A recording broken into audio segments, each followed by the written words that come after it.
Hello, this is Sergey from ProperSoft, and in this video I will show you how to convert a PDF file with transactions to QBO format and import into QuickBooks Online.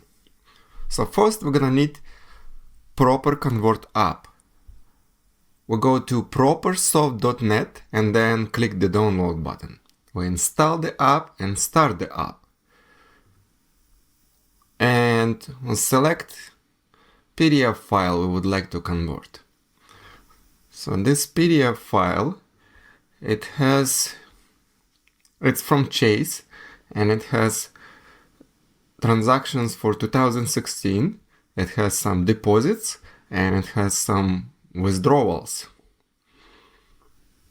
And so we have transactions extracted, and QuickBooks Online, it imports QBO files, QFX files, OFX files, and CSV files.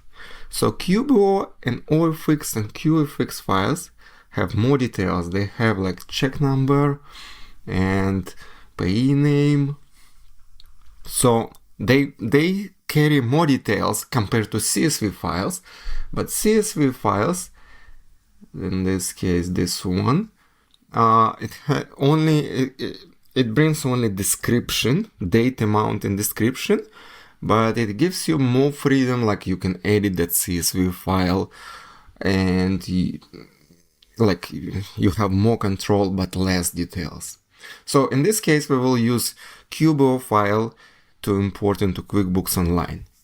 So once we have our transactions, we need to set account ID, account type, and then file type as QBO QuickBooks US.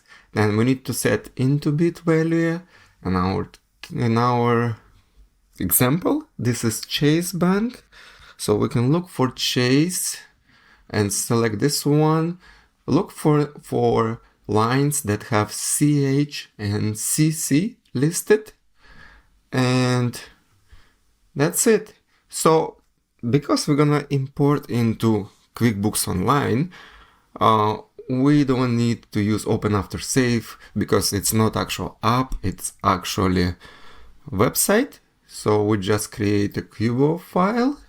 Yes. And now we can go back to QuickBooks Online, click on Bank Transactions, then look for Upload Transactions, then click Select Files, then click Continue, and we need to select our bank, click Continue, and that's it. We have transactions, and this is similar to like if you download transactions from your bank. So from now on, the process is the same if you download transactions from your bank or from QBO file. You can also use OFX file or CSV file. And then now you categorize transactions, assign vendors, and add transactions to the register. Thank you for watching.